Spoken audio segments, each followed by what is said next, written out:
Broker बोले खास पेशकश हमारी, जिसमें जुड़ते हैं हर्ष हमारे साथ और बहुत सारी ब्रोकरेज हाउसेस की रिपोर्ट लेकर के, जिन लोगों का नज़रिया थोड़ा लंबी अवधि का है। बहुत लोग कहते हैं आप बात नहीं करते, जबकि हम लोग रेगुलरली बात करते हैं कि मीडियम टर्म में, लॉन्ग टर्म में कौन से शेयरों पे क्या राय निकल के आ रही है और हमारे एक्सपर्ट क्या कह रहे हैं, इस पर बातचीत करते हैं। हर्ष हमारे साथ जुड़ चुके हैं। हर्ष, आज की पहली कंपनी और सेक्टर कौन सा होगा? जी, टाटा स्टील, ये हम लोग जानते हैं मेटल सेक्टर से जुड़ा हुआ है कंपनी है।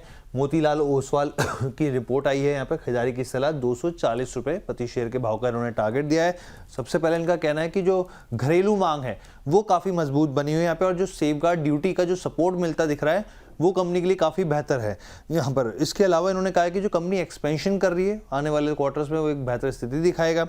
इन्होंने ये भी बताया जो यूरोपियन यूनियन की तरफ से कार्बन बॉर्डर एडजस्टमेंट मैकेनिज्म है और साथ में जो चीन की तरफ से सप्लाई हम लोग देख रहे हैं, उससे कीमतों में रिकवरी आती हुई दिखेगी और ये एक सपोर्टिव रहेगा यहाँ पे, एक फंडामेंटल रहेंगे यहाँ पे कंपनी के लिहाज से। यूरोप में जो ऑपरेशंस हैं कंपनी के, उसमें काफ़ी सुधार देखने को मिल रहा है और ख़ास तौर पे जो यूके है का भी बिजनेस जो है वो ब्रेक इवन की तरफ बढ़ रहा है।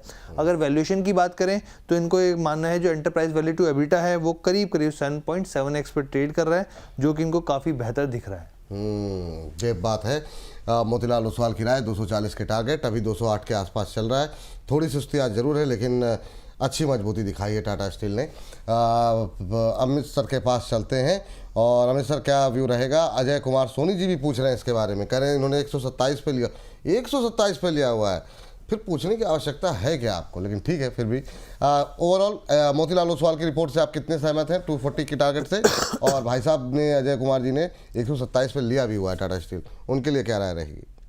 सर ये अचीवेबल है, आराम से, कोई दिक्कत वाली बात नहीं लगती है, लेकिन हो सकता है इसको थोड़ा टाइम लगे, क्योंकि अभी थोड़ा टाइम, मैंने हो सकता है 3 से 6 महीने के अंदर ये अचीव हो जाए। सर कोई दिक्कत नहीं है, ये टारगेट, मैं इस रिपोर्ट से अग्री हूँ।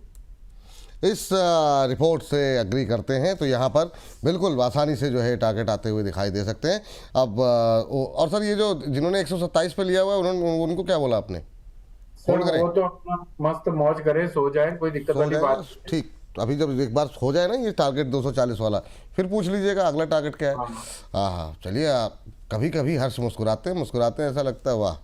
चलिए, अगली टिप्पणी हर्ष आपकी तरफ से।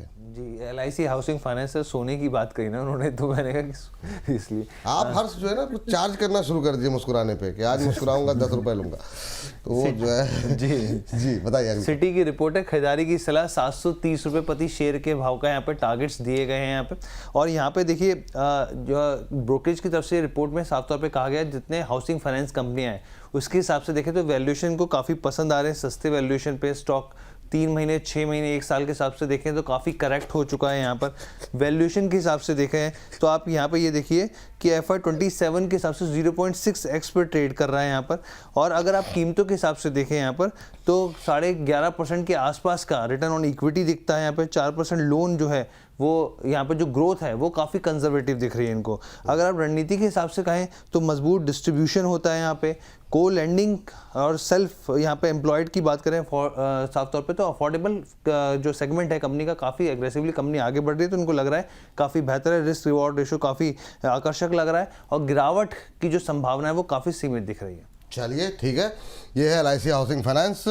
काफ़ी सारे लोगों के सवाल थे बजाज हाउसिंग फाइनेंस को लेकर के भी। आज ये हाउसिंग फाइनेंस कंपनी को लेकर कल हर्ष ने काफ़ी अच्छा एक पूरा सेगमेंट भी बातचीत की थी। परसों सॉरी, हाँ परसों। तो मैम, सिटी की रिपोर्ट है 525 पे अभी चल रहा है, 730 के टारगेट। आप कितनी सहमत हैं सिटी के साथ? थोड़े से बड़े एग्रेसिव टारगेट दिए हैं ऐसा लग रहा है, तो टारगेट्स को मुझे लगता है थोड़ा छोटे कर लेना चाहिए। तो टारगेट आप लोग 650 भी रखे तो डाउन द लाइन 1 ईयर, मैं दिसंबर तक की बात कर रही हूँ, तो 650 तो अचीवेबल लगता है। 730 थोड़े से बड़े एग्रेसिव टारगेट दिए हैं, बट नजरिया ये है कि आज के भाव पर जो कि 525 है आप खरीद सकते हैं।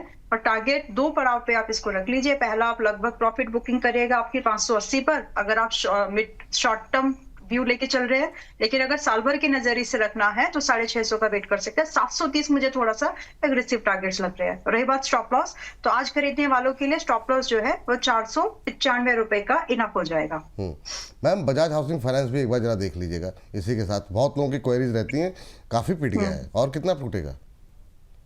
देखिए उसमें कुछ वो बेचा था ना प्रोमोटर्स ने, हाँ, वो बिल्कुल, एक बिल्कुल, बिल्कुल, जी। इसी की वजह से, बाकी कुछ ऐसा फंडामेंटली वैसे भी ये वाली जो कंपनी, ठीक है अभी समय भी कम है, तो फिलहाल के लिए टूटने की जो लिमिटेशन है, जो एक रेंज है, मेरे ख्याल से अभी खत्म होती आ रही है, तो कहीं ना कहीं अभी अपने बॉटम रेंज की तरफ चल चुका है। सो बहुत ज्यादा डिक्लाइन अब नहीं दिखता। 85 रुपए तक का ये जो जर्नी है अभी 88 पर है, मैक्स ये 85 तक मैक्स बोल रही हूँ मैं, जी, जी। ये जा सकता है अगर गया तो।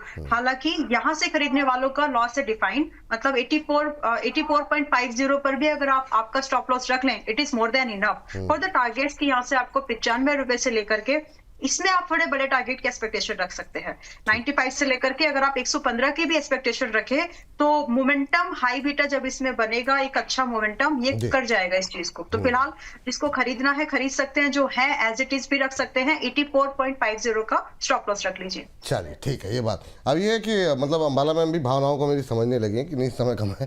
चलिए हर्ष, अगली कंपनी जी। हर्ष जी, कोचिंग शिपयार्ड की बात कर लेते हैं यहाँ पर। और एंटीक ब्रोकिंग की यहाँ पर जो रिपोर्ट आई है, बिकवाली की सलाह दी है और 1471 रुपये प्रति शेयर के भाव का इन्होंने टारगेट्स दिया है।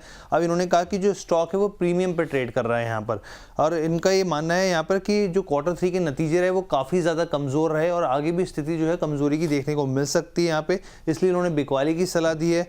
कंपनी की ऑर्डर बुक की बात करिए, इन्होंने कहा 20,000 करोड़ की यहाँ पर ऑर्डर बुक है, लेकिन एग्जीक्यूशन को लेकर क्या स्थिति दिखती है वो देखनी होगी यहाँ पर आगे चल के। अगर आप शिप रिपेयरिंग के हिसाब से, सेगमेंट के हिसाब से यहाँ पे बांटें तो इसमें भी काफ़ी हद तक कमजोरी है और गिरावट भी देखने को मिल रही है। इसके अलावा चाहे आप प्रॉफिट बिफोर टैक्स की बात कीजिए, आफ्टर टैक्स की बात कीजिए, वो दबाव दिखता है यहाँ पर कंपनी के, इसलिए इन्होंने अर्निंग पर शेयर की जो संभावना है उसमें भी कटौती कर दी है यहाँ पे। और आने वाले दिनों के हिसाब से भी काफ़ी कह रहे हैं कि अलर्ट होकर रहना चाहिए। अलर्ट होकर रहना चाहिए। वैसे ही लोग डिफेंस में थोड़े से परेशान हैं। एक और समस्या निकल के आ गई, 40-50 रुपए नीचे का और टारगेट। अमित सर आप बताइए क्या करें, कोचिंग शिपयार्ड अभी यही बात कर रहे थे। सर ओवरऑल देखिए 1471 रुपए तक तो आ सकता है, उसमें कोई दो राय नहीं है, लेकिन लॉन्ग टर्म सेटअप अच्छा है। तो मुझे ऐसा लगता है कि अगर निकलना ही है तो इसको करीब करीब आपको प्लान करना चाहिए 1750 के आसपास।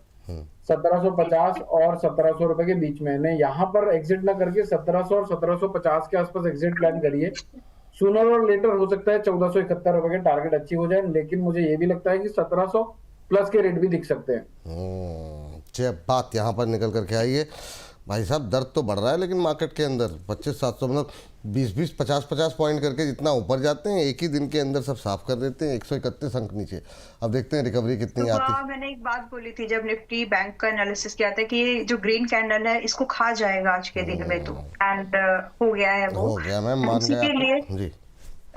बट अभी क्योंकि अभी शो खत्म हो जाएगा, आई डोंट नो शो होते होते 61,200 आएगा कि नहीं आएगा, but it is very close to target. तो आप लोग चाहें तो अपनी प्रॉफिट बुकिंग अभी बैंक निफ्टी में शुरू कर सकते हैं अगर ट्रेड में थे तो, लेकिन 50% प्रॉफिट क्वांटिटी को आप अभी भी इंट्राडे के हिसाब से भी 61,400 पर रख सकते हैं। चलिए ठीक है, चलिए हर्ष के पास चलते हैं क्योंकि अब मुझे स्टूडियो से खींच के बाहर निकाला जाएगा। हर्ष जल्दी बताइए जी। आयशर मोटर्स के ऊपर आखिरी स्टॉक है। एक छोटी चीज़ ऐड ऑन कर दूं कि हमने भी अपने दर्शकों सुबह की अगर लिस्ट देखेंगे शो में, सबसे पहले बताया था कि बैंक निफ्टी में गिरावट आ सकती है, जो हमने ग्राफिक्स के तौर पर पॉइंट में बताया था मार्केट खुलने से पहले। और अब देखिए ब्रोकर गोल्डमैन सैक्स की रिपोर्ट है, खरीदारी की सलाह है, 9,200 रुपये के प्रति शेयर के भाव के टारगेट्स दिए हैं यहाँ पर। और इन टारगेट्स में साफ तौर पे क्या कहा गया है, इसमें कहा गया है यहाँ पे तमाम तरह की चीज़ों रिपोर्ट में कि जो सितंबर 2025 में यहाँ पर जो करीब यहाँ पे जो कटौती की गई थी जीएसटी को लेकर 350 सीसी को लेकर, उसका फ़ायदा अब कंपनी में यहाँ पर देखने को मिलेगा। यहाँ पे हंटर जो है कंपनी का एक मॉडल जो है उसमें काफ़ी अच्छा डिस्काउंट मिल रहा है, तो उसमें जो है वॉल्यूम बढ़ते हुए दिखेंगे यहाँ पे। 24 महीने में इस कंपनी की क्षमता ग्रोथ जो है वो आगे बढ़ती हुई दिखेगी यहाँ पे। FY28 के हिसाब से अगर पे कमीशनिंग की जो चीज़ है वो होती हुई दिखेगी तो फिर डिमांड और बढ़ती हुई दिखेगी, जो कंपनी के लिए काफ़ी पॉजिटिव है। और इसलिए इन्होंने FY26 से लेकर 28 के बीच में अर्निंग पर शेयर जो है वो 3% बढ़ा दिया है। चलिए ठीक है, 9,200 किसका नंबर? मेरे ख्याल से अंबाला मैम का नंबर है। अमित सर आपका था ना लास्ट?